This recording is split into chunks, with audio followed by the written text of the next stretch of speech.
चारित्र चक्रवर्ती आचार्य श्री शांति सागर जी महाराज के, परम पूज्य वर्तमान भट्टाचार्य संत शिरोमणि गुरुदेव आचार्य अभिनंदन सागर जी महाराज के, परम पूज्य परम उपकारी गुरुवर दया सागर जी महाराज के, तीर्थंकर को एक जन्म से पुनीत भारत देश की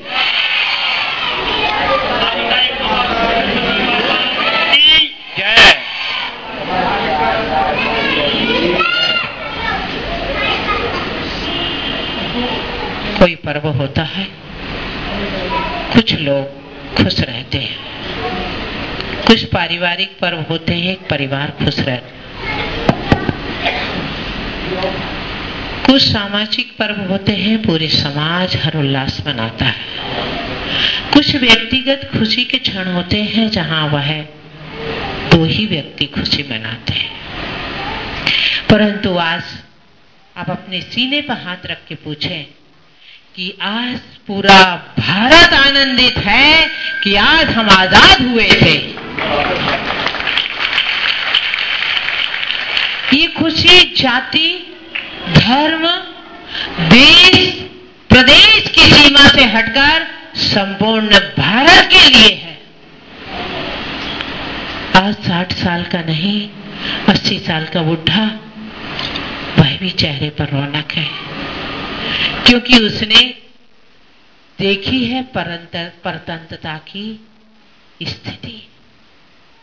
वह कितना आह्लादित है। आज आप यहां से जाने के बाद किसी 4 बुजुर्ग से जरा इंटरव्यू ले लेना, वो अभिव्यक्त करेगा अपनी वह आनंदमयी अनुभूति कि जिसे सुनकर आपको देश प्रेम का जुनून लगेगा। वह देश जिसे अच्छा नहीं कहा जाता परंतु पूजनीय कहा जाता है। विवेकानंद जी अमेरिका घूमने गए, लोगों ने पूछा आप कहां से आए, कहां से आए? उन्होंने कहा मैं भारत से आया, मैं भारत से आया हूं। हर व्यक्ति उनके कदम को, पैरों को, चरणों को छूने की कोशिश करता। तो विवेकानंद जी भारत लौटकर आए तो उनसे पूछा गया कि कैसा लगा आपको देश विदेश और कैसा लगा देश? तो विवेकानंद जी ने कितनी मार्मिक शब्दों में अभिव्यक्ति की कि मैं इस देश को अभी तक तो सिर्फ अपना देश समझता था, पवित्र देश समझता था, परंतु विदेशों में जाने के बाद चला कि यह भूमि पवित्र ही नहीं पूजनीय भी है।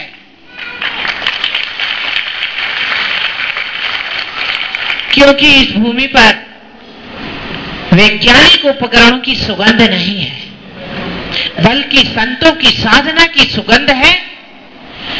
देश के लिए कुर्बानी करने वाले उनकी त्याग बलिदान की गंध है। इसलिए यह भारत पवित्र ही नहीं पूजनीय भी है।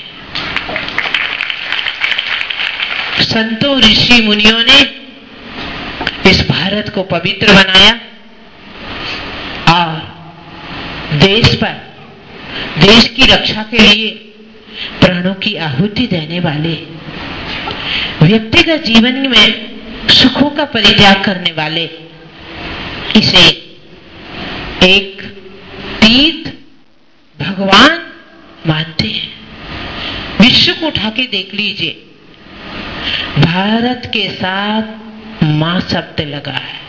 अमेरिका बाप कहीं पढ़ने में आया आपको? है कहीं आया पढ़ने में? नहीं आए ना।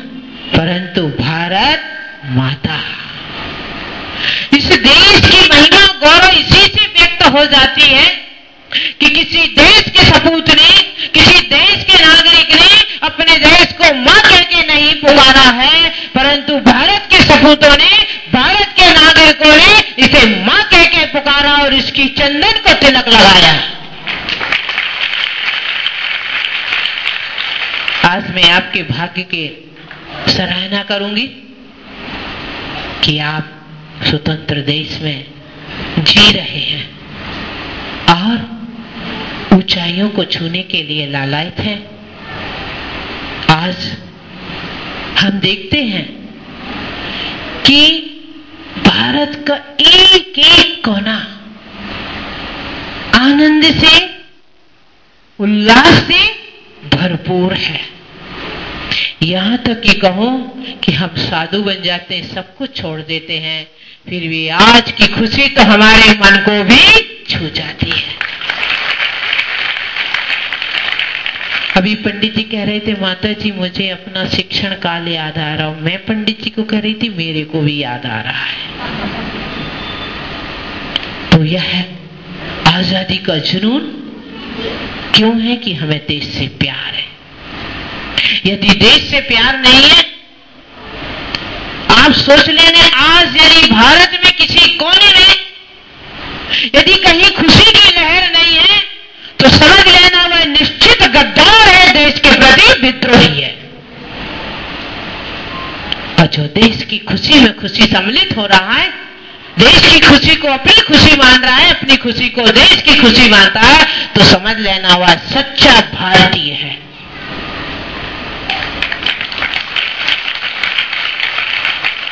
भारत देश, मैं आपको बात 1835 की बताती हूं। 2 फरवरी 1835 की बात है। ब्रिटिश संसद में एक व्यक्ति ने कहा था कि जब मैं भारत गया तो भारत में जैसे घरों में गेहूं दाल चावल के ढेर लगे रहते हैं, वैसे सोने के सिक्के के ढेर लगे रहते हैं। ये कोई सामान्य व्यक्ति का वार्तालाप नहीं है, ब्रिटिश संसद में किया गया विचार, अभिव्यक्त किया गया विचार। इसीलिए भारत को कहा जाता था सोने की चिड़िया। और क्या कहता है कि उन सिक्कों को सुनने गिनने के लिए किसी के पास टाइम नहीं था, तो तराजू से तौला जाता था। ये किस बात का द्योतक है कि पहले आदमी चारित्रवान था, ईमानदार था, और वह अपने देश के लिए सब कुछ देने को तैयार था। काला धन नहीं था। कौन सा धन था? सफेद धन। ब्लैक मनी नहीं थी, व्हाइट मनी थी। तो हम अपने भारत के इतिहास को देखें, अतीत को देखकर हम कुछ चेतना को प्राप्त हो। अभी आपने संगीत देखा, नृत्य देखा, कव्वाली देखी, परंतु इन सब का सार निकालूं तो क्या था? कैसे भी हो देश के लिए मर मिटो और देश के प्रति गौरव का भाव रहना चाहिए। जिस माँ का दूध पिया उस माँ के प्रति यदि गौरव नहीं रहा, जिस देश का पानी पिया यदि उस देश के पानी के प्रति तुम्हारा सम्मान नहीं रहा, तो आप जिंदा होते हुए भी जिंदे नहीं है। गौरव करना सीखे माँ के प्रति और गौरव करना सीखे देश के प्रति। जैनाचार्यों ने, पूज्यपाद स्वामी ने शांति भक्ति में अंत में कहा है कि देशस्य राष्ट्रस्य पुरस्य राज्ञः करोतु शांतिम भगवान जिनेन्द्र। हमारे जैनाचार्य ने, जो श्यादवाद अनेकांत से युक्त थे, उन्होंने परमात्मा की आराधना करते समय भी देश और राष्ट्र के लिए कुछ मांगा। अपनी शांति के लिए नहीं, देश और राष्ट्र की शांति के लिए। आज आपको ये सोचना होगा कि क्या हम आप आजादी का 66 वर्ष पूरे हो गए। अब आजादी जवान नहीं प्रौढ़ हो चुकी है। क्या हो चुकी है? प्रौढ़, एडल्ट हो चुकी है। और प्रौढ़ व्यक्ति कितना समर्थवान, ज्ञानवान, प्रज्ञाशील होना चाहिए। अब चिंतनीय बिंदु है, क्या भारत यहां तक पहुंच पाया है? क्या यहां तक पहुंच पाया है क्या? जो 66 साल का आदमी बड़ी शान के साथ कहता है कि मैंने धूप में बाल सफेद नहीं किए, अनुभव से बाल सफेद किए हैं। क्या आज का यह देश उतने निशान के साथ कह सकता है कि मैं 66 साल का हो गया हूं? नहीं कह पाएगा। स्थिति तो कुछ और कह रही है। मात्र आज उत्सव कहां तक सीमित रह गया है? मैं तो बार बार इन बच्चों को आशीर्वाद देती हूं कि यदि देशभक्ति का जुनून आपके अंदर पुनः देते हैं तो ये बच्चे, क्योंकि लोग मानते हैं आज छुट्टी का दिन है। कैलेंडर में जब छुट्टी गिनी जाती है तो 26 जनवरी 15 अगस्त किस में गिना जाता है? छुट्टी में, है ना जी? यहीं से भूल हो रही है कि जब हम इसे छुट्टी का दिन मान लेते हैं। जो देश की आजादी को छुट्टी का दिन मानता है, शायद किसी दिन देश की आजादी को भी छुट्टी कर देगा। इसे छुट्टी न माने। मैं तो कहती हूं कि 200 से अधिक दिन कॉलेज में, हाई स्कूल में, प्राइमरी में कुछ दिन अलग अलग होते हैं, फिर भी लगभग 200 से लेके 250 के दिन होते हैं। उन 250 दिनों में यदि कोई महत्वपूर्ण दिन है तो 15 अगस्त और 26 जनवरी है। सबसे ज्यादा महत्वपूर्ण दिन ये है, क्योंकि पढ़ किसके लिए रहे हैं? देश के गौरव के लिए। जी किसके लिए रहे हैं? देश के गौरव के लिए। और उस दिन को हम छुट्टी का दिन कह दें, बहुत चिंतनीय बिंदु है। मैं आज नागरिकों को नहीं, विद्यार्थियों को संबोधित कर रही हूं। आज आप स्कूल के आदेश के अनुसार नोटिस निकलता है 24 तारीख को, 23 तारीख को, कि 15 अगस्त को और 26 को कोई एब्सेंट नहीं रहेगा। वहां देखो तो जनवरी में 23-24 जनवरी को नोटिस निकल जाता है, सभी बच्चों को यूनिफॉर्म में आना अनिवार्य है। यहां 10-12 अगस्त को निकल जाता है कि स्कूल आना अनिवार्य है। मैं कहती हूं भारत सरकार से, आज क्या वह भारत के नागरिकों के लिए एक नोटिस सूचना निकाल सकता है कि वह आज किसी हिल स्टेशन पर ना जाए, परंतु संपूर्ण भारत को ही हिल स्टेशन मान ले? परंतु आउटिंग का ऐसा भूत लगा है कि बस ये आजादी का उत्सव, जिस आजादी को प्राप्त करने के लिए कितने वर्ष लगे? कितने वर्ष? 90 वर्ष। 1857 में मंगल पांडे ने शंखनाद किया था आजादी का। थोड़ा थोड़ा तो चल रहा था, परंतु विशेष रूप से 1857 में देश पांडे ने शंखनाद किया और आजादी मिली कितने में? 1900 कितने वर्ष लग गए? 90 वर्ष लगे। याद करें उन सपूतों को, याद करें उन महिलाओं को कि जिन्होंने हाथ की मेहंदी भी नहीं छूटी जिनकी, पर अपने पति को तिलक लगाकर देश की आजादी में कुर्बान होने के लिए भेज दिया। याद करें उस बहन को जिन्होंने अपने इकलौते भाई को भेज दिया कि देश की सीमा पर यदि तुम कुर्बान हो गए तो मेरी ये राखी एक हाथ में नहीं, भारत के प्रत्येक के हाथ में बन जाएगी। आज इतनी महंगी आजादी जिसकी कोई कीमत नहीं है, बहुत सी चीजें मूल्यवान, बहुमूल्यवान होती हैं, पर आजादी अमूल्यवान है। मैं आपसे प्रश्न करती हूं कि कोई देने को तैयार है क्या आजादी? नहीं। हम भारत एक सिर्फ भूखंड नहीं है, याद रखना, भारत एक सिर्फ भूखंड नहीं है, पहाड़ों नदियों से मात्र घिरा नहीं है। भारत के सब विश्व के सब देश के नक्शा देख लीजिए कैसे हैं, लंबे चौड़े तिरछे, पर याद करो भारत का नक्शा एक इंसान के समान है ना जी? भारत का नक्शा कैसा है? एक इंसान के समान।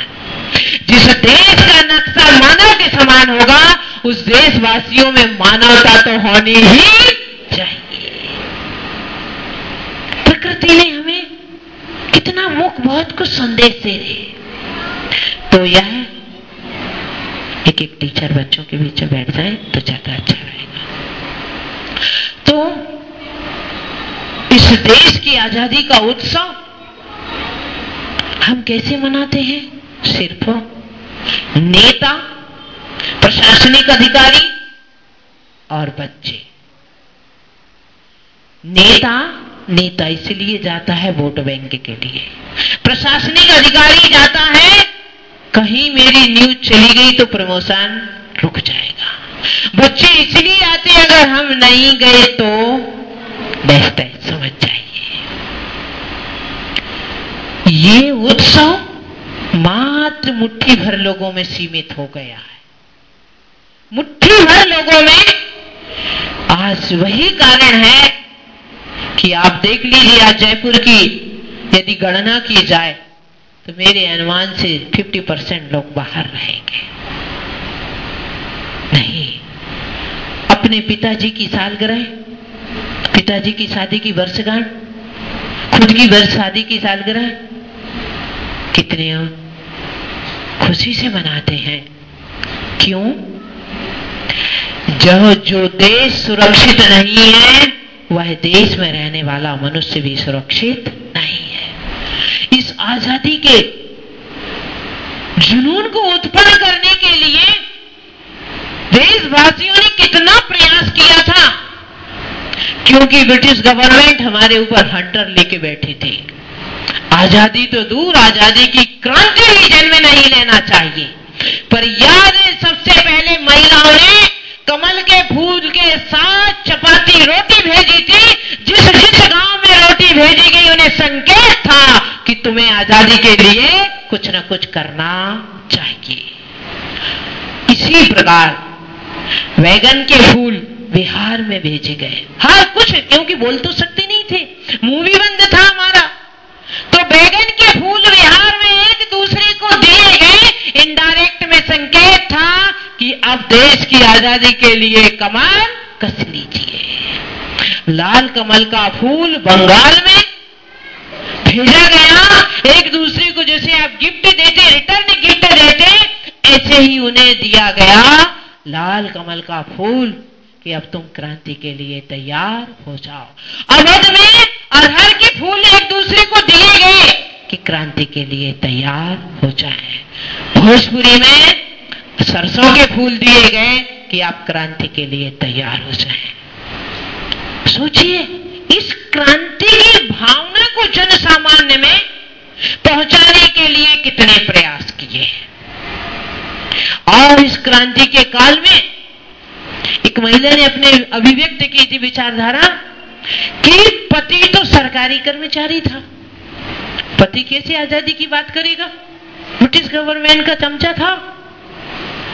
जब वह सो जाता, महिला चुपचाप रोटी बनाती और आजादी के सपूतों के लिए चुपचाप रात्र में रोटी देकर आ जाती। चिंतन कर 1 मिनट के लिए कि इस आजादी के लिए हमने क्या क्या किया। पर उससे ज्यादा महत्वपूर्ण है आज हम क्या कर रहे हैं। आज हम क्या कर रहे हैं? हमारे जब हम आजाद हुए उससे पहले 2 वर्ष पहले ठीक 15 अगस्त 1945 में दक्षिण कोरिया आजाद हुआ। 2 वर्ष ठीक 15 अगस्त 1945 में दक्षिण कोरिया आजाद हुआ। आज दक्षिण कोरिया की क्या स्थिति है? और हमारे से ठीक 2 वर्ष 1.5 महीने बाद चाइना आजाद हुआ 1 अक्टूबर 1949 में। आज चाइना कहां है? कुछ हम तालियां बजा के, नृत्य करके, झंडा फहरा के खुशी तो इजाद करें, खुशी की अभिव्यक्ति करें, परंतु इतनी तक सीमित ना रह जाएं। जितना प्रयास हमें आजादी के लिए करना पड़ा है उससे डबल गुना प्रयास करना पड़ेगा हमें आजादी को समृद्ध करने के लिए, आजादी को जीवंत रखने के लिए। आज हमें पुनः एक आजादी की आवश्यकता है। अशिक्षा से, अन्याय से, असुरक्षा से, भ्रष्टाचार से, जातिवाद से, परिवारवाद से लिंग भेद से और प्रदूषण से। कभी कभी तो ऐसा लगता है कि जब हम आजाद नहीं थे तब हमारी महिलाएं ज्यादा सुरक्षित थी। आज हम आजाद देश में ऐसा लगता है असुरक्षित ज्यादा हो गए। आपसे ज्यादा हमें, आपको मालूम है मेरे से ज्यादा कि आए दिन महिलाओं के साथ कैसा हो रहा। सरस्वती की आराधना करने वाली बालिकाएं भी शिक्षण के लिए अगर जाती हैं तो सुरक्षित घर लौट के आए, ये अभिभावक को भरोसा नहीं है। इसके लिए आप शायद अपेक्षा रखेंगे सरकार से, मैं कहती नहीं। हम अपने व्यक्तिगत रूप से इस प्रकार के वातावरण को सृजित करें, हम अपने अंदर इतने सुसंस्कारों को संवर्धित करें कि इन परिस्थितियों का सामना करने हमारे में शक्ति और ऊर्जा आ जाए। और जब ये ऊर्जा होगी तो देश आपके साथ है, तो हमें आजादी को लेके आजाद नहीं हो जाना है। आजादी को प्राप्त करके हम आजाद हो गए हैं, स्वच्छंद हो गए हैं, परंतु आजादी को लेकर हमें कुछ सीखना है, मात्र प्रेम। क्या सीखना है? मात्र प्रेम।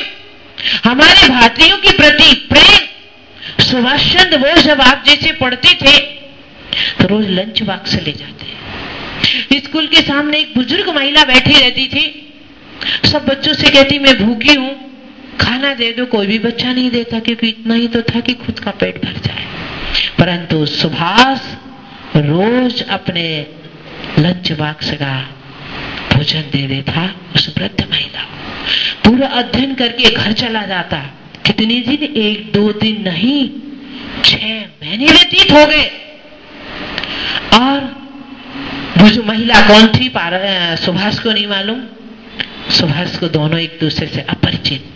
कुछ दिन बाद वृद्ध महिला का मरण हो गया, स्वर्ग को प्राप्त हो गया। सुभाष रोज अपना भोजन लेके आते और चारों तरफ देखते कि कहीं वह माँ जी दिख जाए। 1 दिन, 2 दिन, 3 दिन, 15 दिन हो गए, सुभाष का चेहरा उदास। एक दिन माँ ने पूछ लिया, बेटा क्या बात है? रोज लंच बॉक्स से जैसा का जैसा वापस आ जाता है। तो माँ की गोद में पड़ के कहते हैं, माँ वो वृद्ध महिला मालूम नहीं कहाँ चली गई।